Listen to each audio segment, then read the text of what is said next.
Assalamualaikum warahmatullahi wabarakatuh. Perkenalkan, saya Farisudin Bendri dengan nomor NIM 191084208.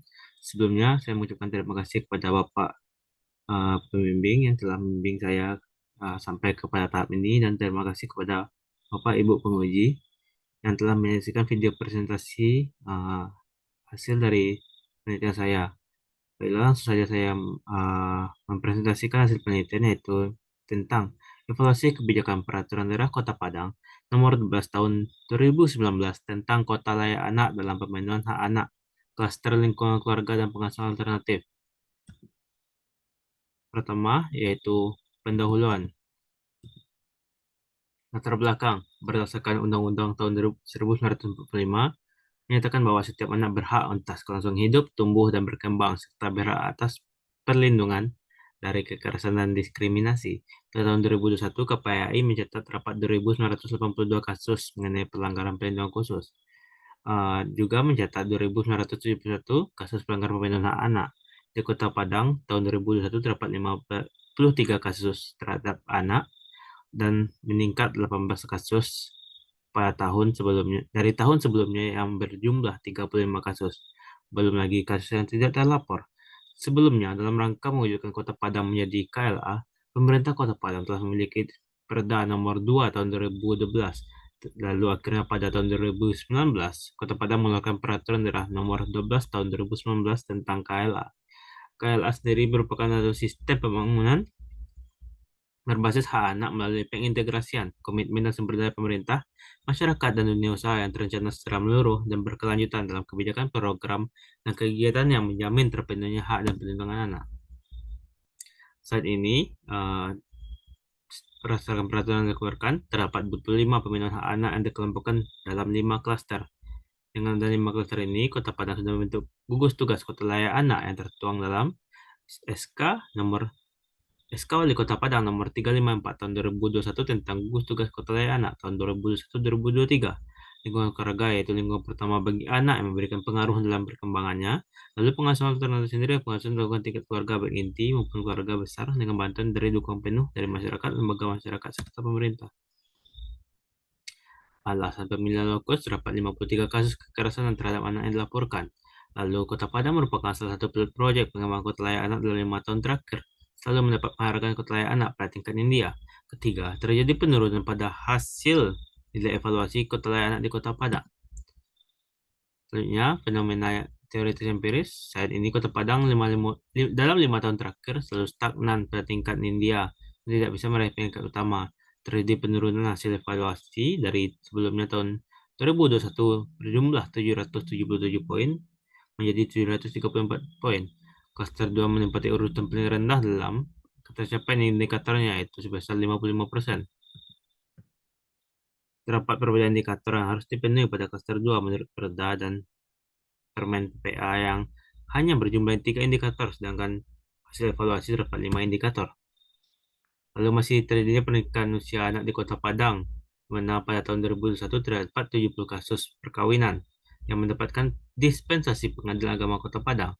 Saat ini pemahaman sumber daya masih rendah dikarenakan OPD masih beranggapan kalau kebijakan KLA ini bukan tanggung jawab sepenuhnya dalam menjalankannya. Kota Padang sudah memiliki tugas, tapi rasanya terindikasi dalam menjalankan kolaborasi sudah dihambatan yang disebut adanya ego sektoral dalam koordinasi. Kurangnya saling pengertian di mana seharusnya gugus tugas melakukan rapat koordinasi kurang-kurangnya 2 kali setahun, namun pada gugus tugas kota anak Padang hanya sekali setahun.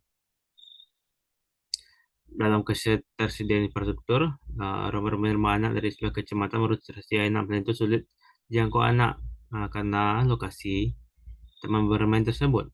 Kebijakan ini juga sudah didukung melalui SK Wali Kota Padang nomor 354 tahun 2021 tentang gugus tugas.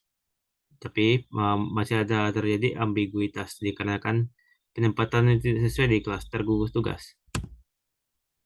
Rumusan masalah, apakah dengan adanya kebijakan ini dapat terpenuhinya hak anak klaster lingkungan keluarga dan pengasuhan alternatif? Selanjutnya, tujuan penelitian uh, menganalisis ketercapaian tujuan kebijakan peraturan daerah nomor 12 tahun 2019 tentang KLA dalam pemenuhan hak anak klaster lingkungan keluarga dan pengasuhan alternatif. Manfaat penelitian berikut manfaat penelitian.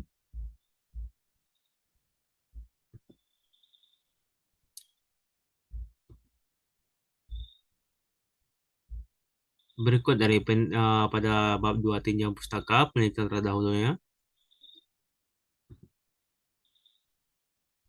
Hanya teori yang digunakan yaitu teori evaluasi kebijakan Leo Agustino tahun 2017 di mana terdapat 5 variabel yaitu regulasi sumber daya aparatur, kelembagaan, sarana prasarana, teknologi, dan finansial.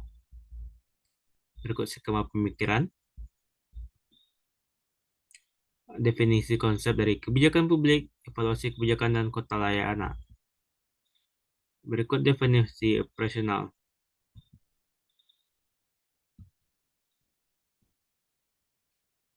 Selanjutnya, bab 3 metode penelitian terkait pendekatan penelitian, penggabungan data, pemilihan sampling, dan peranan peneliti, serta unit analisis, teknik analisis data, dan teknik keabsahan data. Bab 4, deskripsi.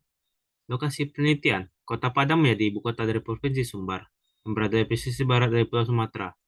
Kota Padang punya 19 pulau kecil tersebar dalam 11 kecamatan dan 104 kelurahan. Batas wilayahnya yaitu utara Padang Pariaman, sebelah timur Kabupaten Solo dan Kota Solo, sebelah selatan Kabupaten Pesisir Selatan, dan sebelah barat Samudra Hindia. 5. Temuan dan analisis. Berdasarkan temuan, sumber daya aparatur pelaksana kebijakan, khususnya pada klaster 2 lingkungan keluarga dan pengasuhan alternatif, belum semuanya memahami dan mengetahui tupoksi dan kewenangan. Penyebabnya, ada beberapa terjadi karena rotasi pegawai serta mutasi pimpinan. Lalu, kebanyakan instansi juga hanya memiliki satu atau dua orang yang paham mengenai kebijakan ini dikarenakan tidak ada penyampaian lebih lanjut di instansi masing-masing ketika sudah mengikuti rapat atau kegiatan yang berkaitan dengan kebijakan ini. Lalu masih adanya ego sektoral dari masing-masing OPD menganggap tidak urusan mereka sehingga mereka tidak memahami lebih lanjut. Lalu koordinasi. Berdasarkan temuan peneliti bahwa dalam jalannya koordinasi selama ini sudah berjalan dengan baik, di mana koordinasi dilakukan melalui rapat dilaksanakan setiap tahun. Selain itu juga menggunakan media, yaitu grup WhatsApp yang berisi gugus tugas kota layak anak serta pihak terkait dalamnya sehingga mempermudah dalam melakukan koordinasi. Diskresi, berdasarkan temuan peneliti bahwa diskresi dalam kebijakan ini dikatakan cukup fleksibel. Hal ini dikarenakan adanya upaya yang dilakukan oleh satuan gugus tugas untuk melaksanakan diskresi apabila itu benar-benar diperlukan. Selain itu juga melakukan keputusan dalam memenuhi indikator dalam pemilihan KLA yang tidak tercantum dalam peraturan daerah. Sistem organisasi berdasarkan tema peneliti bahwa sistem organisasi dalam KLA sudah baik karena sudah jelasnya tujuan dari pembentukan gugus tugas ini berdasarkan peraturan daerah nomor 12 tahun 2019 pasal 13 dan 4. Lalu gaya kepemimpinan. Dari gaya kepemimpinan sendiri dari ketua gugus tugas kota lainnya yaitu demokratis. Hal ini dikarenakan pemimpin selalu mengkomunikasikan dan mengkoordinasikan setiap hal terkait kebijakan ini. Dari sinergitas antar lembaga berdasarkan temuan bahwa dalam menjalankan peraturan daerah kota layak anak telah ada terbangun sinergitas baik itu antar lembaga, OPD yang tergabung maupun yang berada di luar itu yaitu sebagai LSM serta pihak swasta. Dari sarana personal dan teknologi berdasarkan temuan untuk ketersediaan prasarana sampai saat ini untuk taman bermain ramah anak belum ada, tetapi sudah pemerintah Kota Padang sudah berkomitmen akan membangun satu taman bermain ramah anak. Lalu terkait lembaga konsultasi juga sudah dilengkapi berbagai fasilitas di Puspaga seperti ruang konsultasi yang telah terakreditasi. Terkait sarana sudah menyediakan Molin yang bisa digunakan sebagai sosialisasi dan penjangkauan kepada masyarakat. Untuk ketersediaan sarana LKS sendiri dinilai belum memadai sehingga menyebabkan pelayanan sosial belum maksimal. Terkait pemanfaatan teknologi, Pemko Padang menggunakan media sosial sebagai sarana komunikasi, penyebaran informasi, dan sosialisasi kepada masyarakat. Maka berdasarkan hal di atas, bisa disimpulkan uh, terkait sarana prasarana dan teknologi masih belum maksimal dan masih dalam proses pengembangan. Lalu ada aspek finansial di mana perda KLA ini belum terpenuhi oleh pemerintah. Dukungan anggaran dari kebijakan ini sendiri berasal dari APBD Kota Padang. Tetapi dalam menjalankannya tidak semua OPD memiliki anggaran khusus untuk kebijakan ini. Selain itu, kurangnya anggaran juga mengakibatkan kurang optimal dan mendukung pemenuhan indikator KLA terutama pada kelas hak anak dan lingkungan alternatif. Peneliti menilai yang menyebabkan belum terpenuhi aspek finansial ini karena ada refocusing anggaran.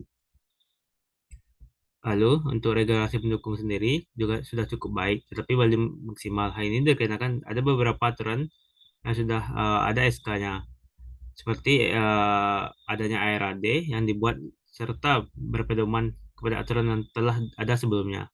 Tetapi masih ada beberapa OPD yang tidak ada dan tidak mengetahui apa saja regulasi pendukung yang dibutuhkan. Peneliti juga menemukan bahwa tidak sesuai isi dalam SK dan perda dari kota layanan ini. Hal ini dikarenakan adanya pergeseran nomenklatur serta pembaruan indikator karena sudah ada peraturan presiden di mana indikator sudah dibakukan di dalamnya.